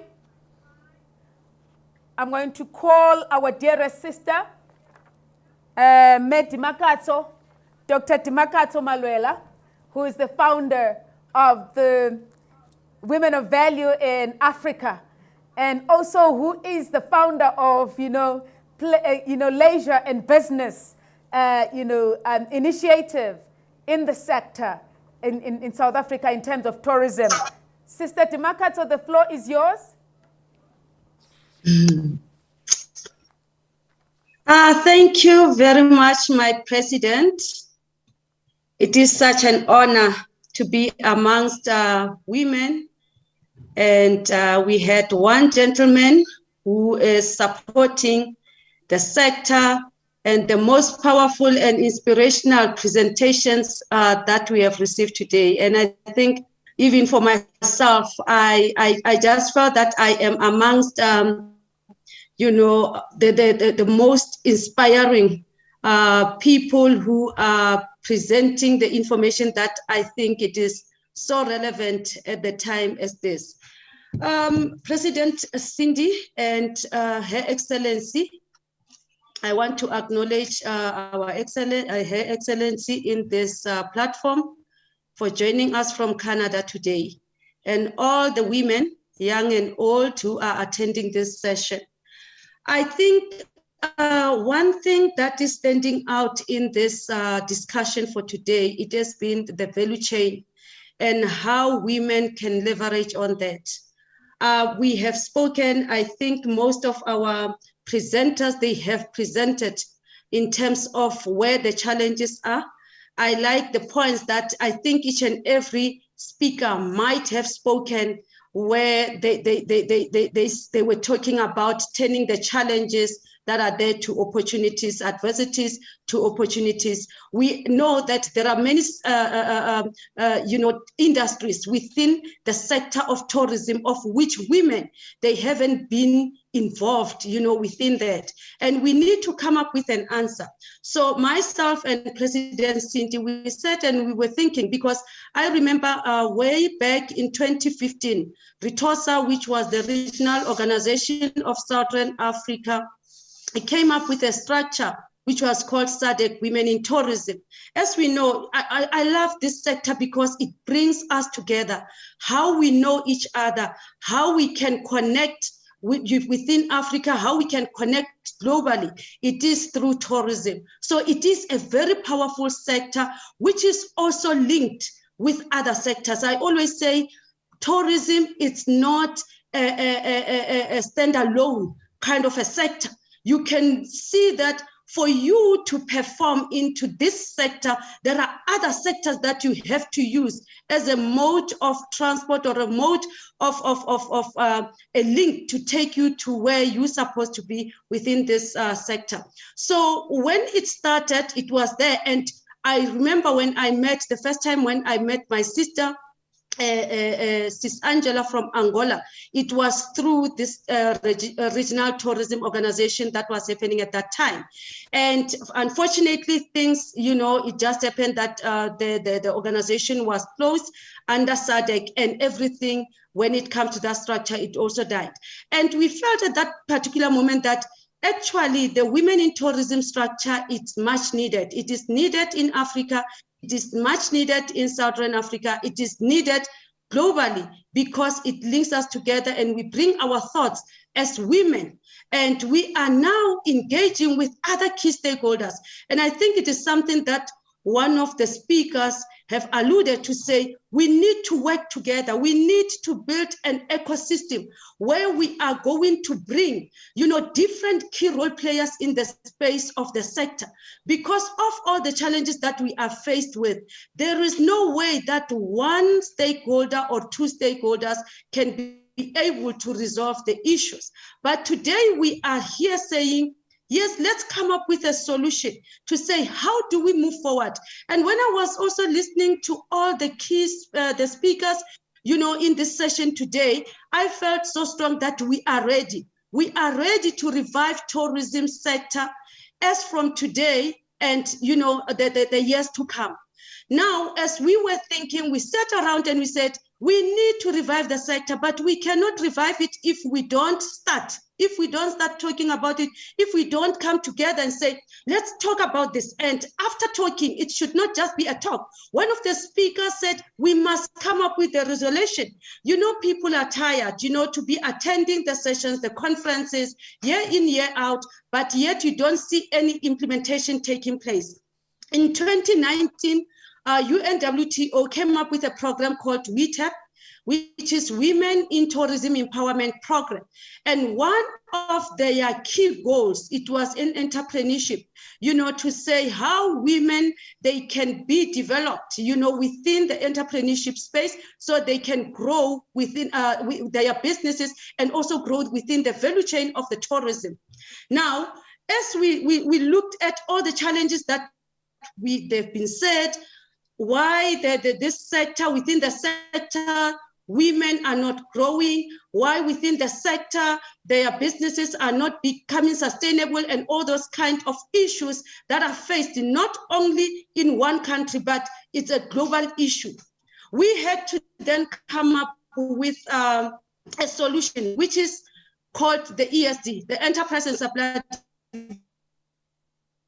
Development.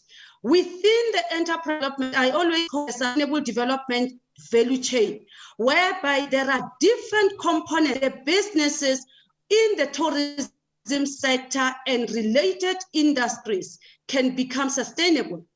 Now, one of the guests who is attending the session was talking about after one of the presenters, who is Sisindile, spoke about the bankable business plans to say, how do we come up with that? And it is so unfortunate that, we've got so much in our country, especially in South Africa. I know with our government and the government agencies, they came up with the programs, to assist the small businesses, being women, being any gender business, aligned to what needs to be done. But unfortunately, those kind of programs, they are not reaching the people that's supposed to be receiving that assistance. And that is when we have now resorted to come up with the ecosystem to say, let's come together. Let me understand, what is that CEDA is doing?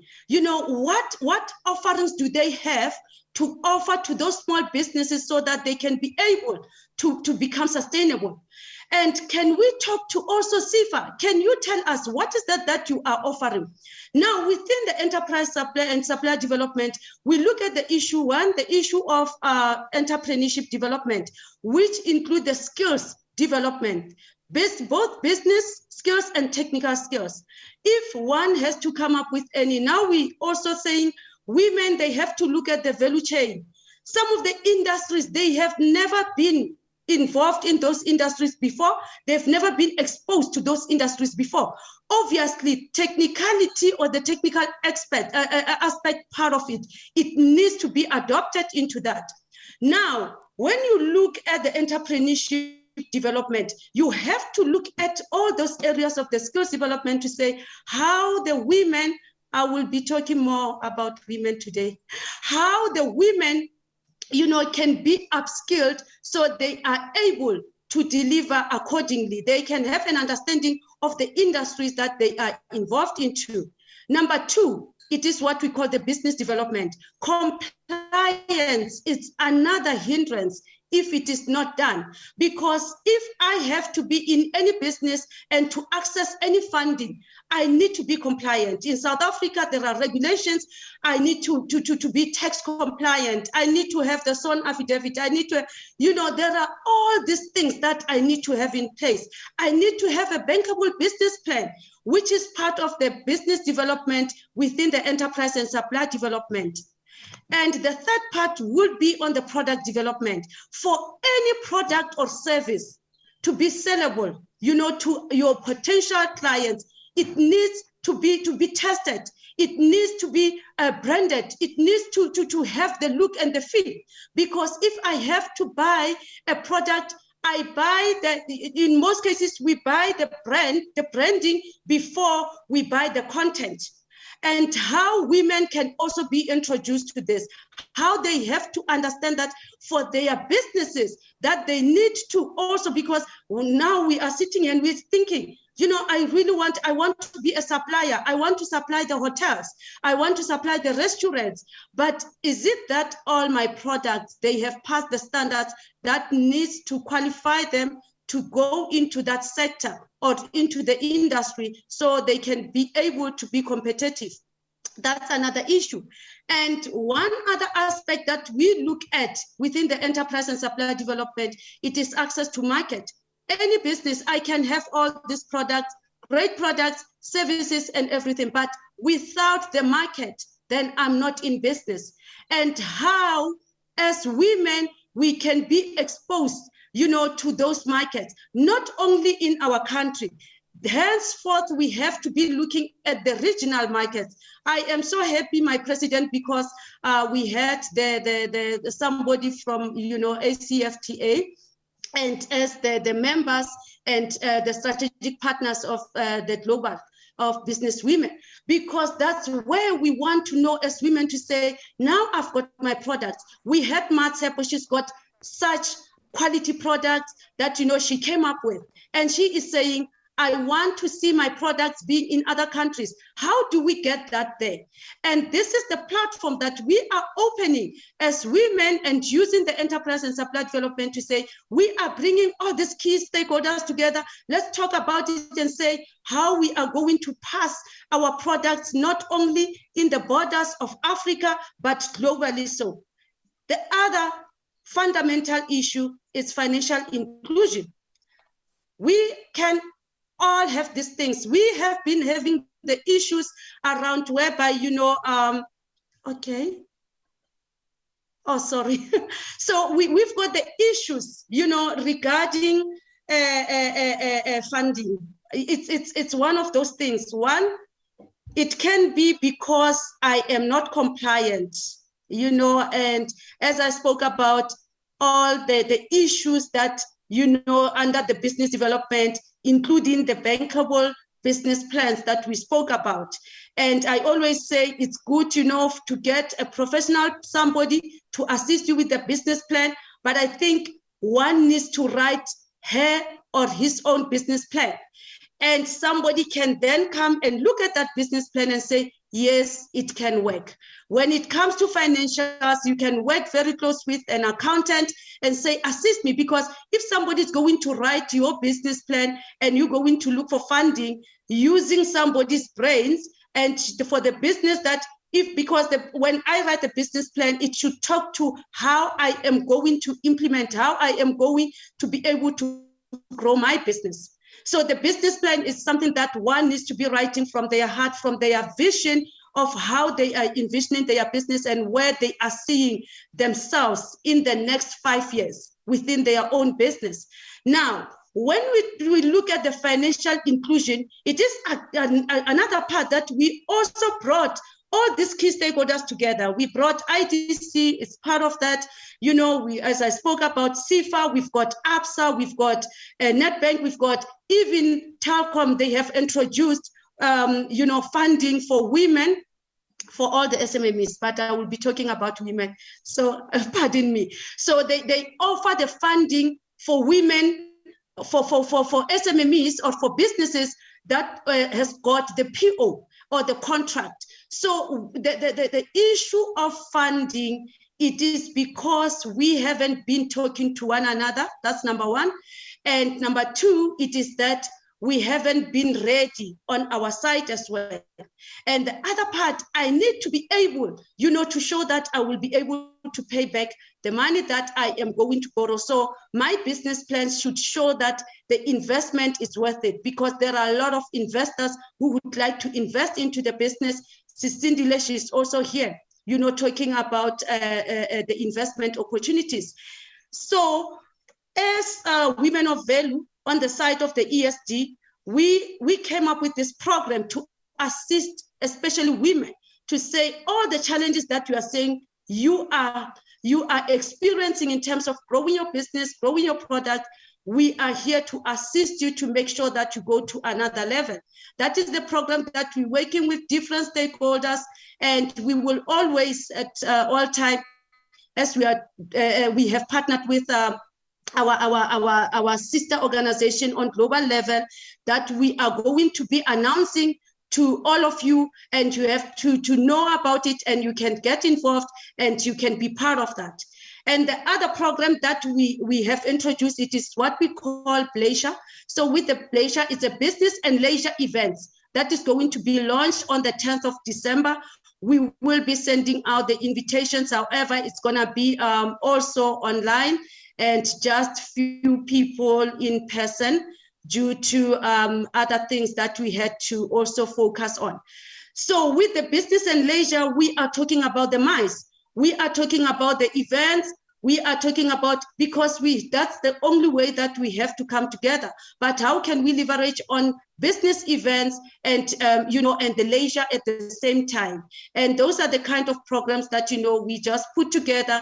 And we're saying in the next year, we will be launching the Women in Tourism on African level, because the one that it was there, it is no longer there. And we know that as women, we really need to have this kind of a platform. And this is a great platform where we are going to be engaging, we are going to re-engage and giving feedback in terms of whoever who is going to come and say, I am here, I am going to work with you. And at the end of the day, we want to come back and say how far we have gone. And all the challenges that we've been facing, how are we resolving all these challenges? But now we are saying we are ready. And I have noticed in this platform today, my president, I have noticed that we are ready, and we are going to make it. We are going to launch Women in Tourism on African regional level, as a continental program, and afterwards it is going to then rotate within Africa. But I want to welcome everyone, and I want to say to you, let's keep going, let's keep engaging, and let's implement, because the most important part of things, it is the impact that we are going to make through any program that we will be working on. And let us leverage on the challenges that are there, the transport challenges, the issue of any aspect that we have been talking about within the tourism. That is the opportunity for us as women to venture into that and to take it forth and to come back and say, this is what we have done. I thank you, my leader. Oh, my leader. This is really amazing, Dr. Timaka Tsomalwela, and a firebrand in the tourism sector. And I'm sure you have seen her presentation and also looking at what she has raised, because we need to be organized in the sector. That's what Dr. Malwela has been saying in our meetings as presidents of both organizations, to say that we cannot talk about women in tourism sector if they're not organized.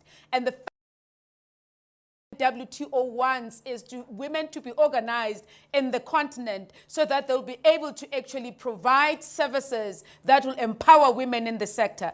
And that's the first point of call that we're going to do as this core team, which is the Circle of Global Business Women and Women of Value in Africa. We're a global women organization and working with, a women organization that is working with women in the continent. She's represented in East and West Africa, in the southern part of Africa. So she's got firebrands, she's got powerful women that are leading these sectors. And also thank you very much, Dr. Malwela. And I think what is important as well, looking at what Her Excellency Ambassador Sibongiseni Dlamini Mtambo raised on the role of women in the tourism sector, is just like what you have done in your closing session on where women should be, and also looking at once the structure has been formed, now we can talk about human capital within the tourism sector. How do we drive women, and how do you make sure that women take their rightful position? And also the other part is the bankable business plans, because we're not only looking at women coming up with businesses, but we're looking at women being actually employed in the sector. But we're talking about, decisions, empowerment of women in the decision-making opportunities in the sector. And also infrastructure. Our sister in Angola has actually raised this important point that we need to look at into infrastructure. And in that infrastructure, how do we again position women? Because it's a value chain. So when we're discussing these value chain and unraveling them and debunking the value chain of the tourism sector, I think it's very important to identify the key strategic areas where we have to actually work on and make sure that we drive it.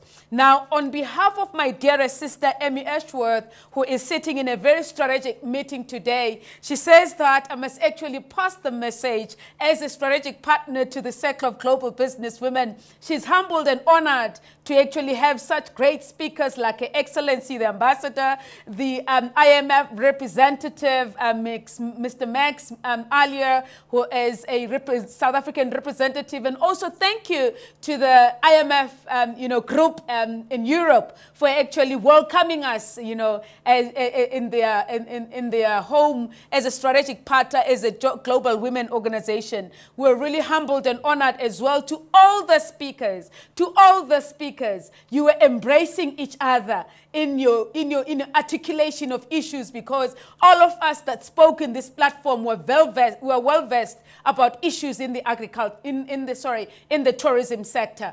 Thank you very much for actually participating and making sure that we are leading the tourism sector into the right direction, and also leading the tourism sector into the most important sector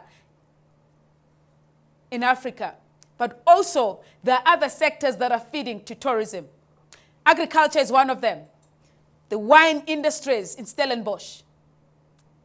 And even the food that we eat in the hotels, it comes to the agriculture sector. That's the value chain. That's a global value chain. So we must actually open our eyes and be wide so that we know that our tourists are fed through the agriculture sector. And where are the women in the agriculture sector? So it's very important. And I see Her Excellency Ambassador Dlamini Mtambo, maybe you want to actually have words of wisdom on the way forward before I actually call our global board member to do the vote of thanks. Ambassador, please. Words of wisdom. No, thank you so much, Cindy. For me, what is very crucial is that as the speakers have been presenting their messages or talking, you can see that one area affects another. This is just, it has that effect that if in one area there is a problem, the rest of the chain is affected. So every settle in the value chain is very important, and therefore it's very important that we work together in making sure that this industry thrives.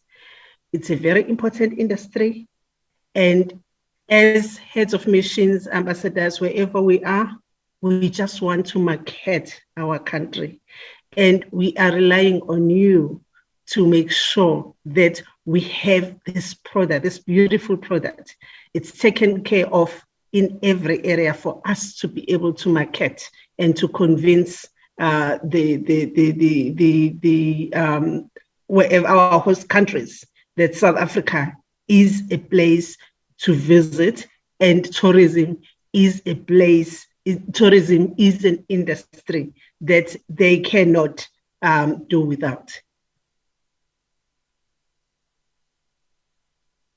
Thank you very much, Your Excellency High Commissioner Sibongiseni Dlamini Mtambo, for the words of wisdom that you have actually given us, that you are actually relying on us as heads of missions in foreign countries to actually come up with a strategy on the tourism sector that will be able to actually benefit women. And I think that's one of the most powerful and one of the most parting shots that I can leave this platform to say we're really humbled and honored for the partnership, especially with South African government. As all of us know that we launched the Circle of Global Business Women in partnership with the South African High Commission and in the UK. And now today in this platform, we have the High Commissioner of South Africa in Canada. And we're really humbled and we honor you and we salute you for the support to the Circle of Global Business Women. Thank you very much for the support. Now I'm going to call my dearest sister Zuki, who is going to do the vote of thanks on behalf of the board members for the Circle of Global Business Women. And thank you very much. Zuki, can you come and do the vote of thanks?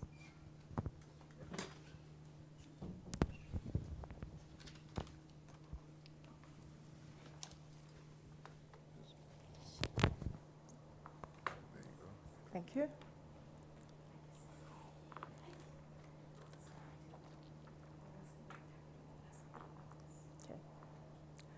Good afternoon, good morning, and good evening to everyone across the globe that is joining us this afternoon. My job is really easy. It's just to give a vote of thanks.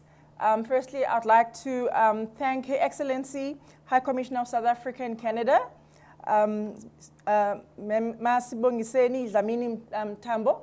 Thank you very much for staying up, being so early to make sure that you are joining this wonderful seminar. I'd like to thank all the keynote speakers that joined us this afternoon. And obviously our program director, the gentle giant, our global president, Ms. Cindy Shabalala. She's always amazing, the way that she articulates every single topic and the way that she shares her experience. It's always encouraging and amazing. To all our speakers, I think what is very pertinent and what is very fundamental about what is being said is the fact that tourism, it is not something that does not involve every single one of us. you know, in our own right and our own capacity, we are our own ambassadors of our own countries. So we've got to be very careful in terms of what narrative do we give to those that are not necessarily seeing our country and to those that don't have a context of what is happening in our country.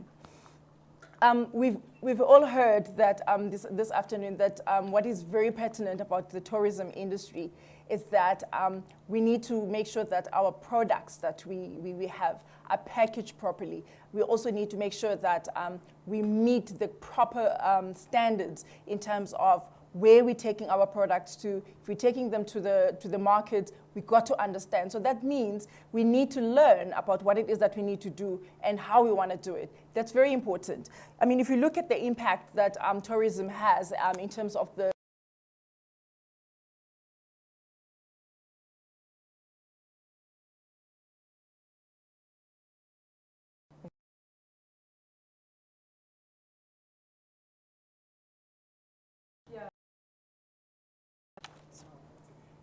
So did it cut me?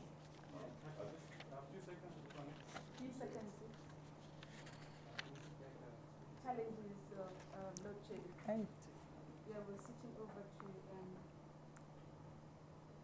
generator to. It says a video where it ends, so there's no, people won't see that it's a cut. Okay. Is there someone? Can you say something? Hi. Just explain that it was a switch over from generator to electricity.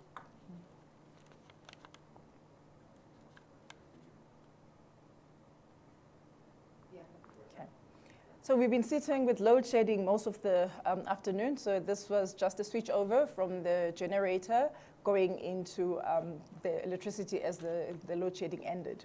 So as I was saying, that tourism's got a is a direct contributor to the GDP of our country and globally. I mean, if you look at the 2020 numbers, $4.7 billion US, that's a lot of money. It's a very significant amount of money. So it's important for every single one of us to take tourism sector very seriously. It's just like the South African government has identified the tourism sector as one of the most key sectors in terms of growth and in terms of the potential growth that it holds.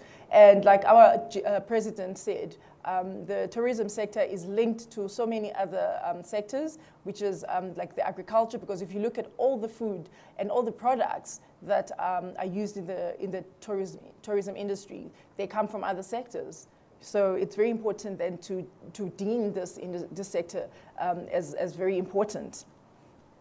We know that the tourism sector has been highly affected by the COVID epidemic. And this is an opportunity not just to encourage the members in our organization to say, this is an opportunity to say, look beyond what has happened and take charge of your life. I mean, as we have heard, the nice collaboration between the Circle of Global Businesswomen and the Women of Value of Africa. I mean, that's a very good value that they're coming up with in terms of bringing funding where often women in the tourism industry are always complaining that there's no funding. Now you already got an opportunity that will help you to actually take your business to the next step. I'd like to urge every single one of us again to say, we are all ambassadors of our own country, and let's make sure that we do our country good favor by showing what our country really stands for and what our country is all about. And let's be careful of what we post on social media, because we don't know who's going to get it, and they don't necessarily have the right context. And without the right context, they might think of it as a negative thing, and that will infect and affect the country and in terms of lessening the tourism. So having said all of that, I'd like to say thank you everyone for joining us this afternoon. And thank you for everyone that were our speakers. It was wonderful having you this afternoon. Thank you.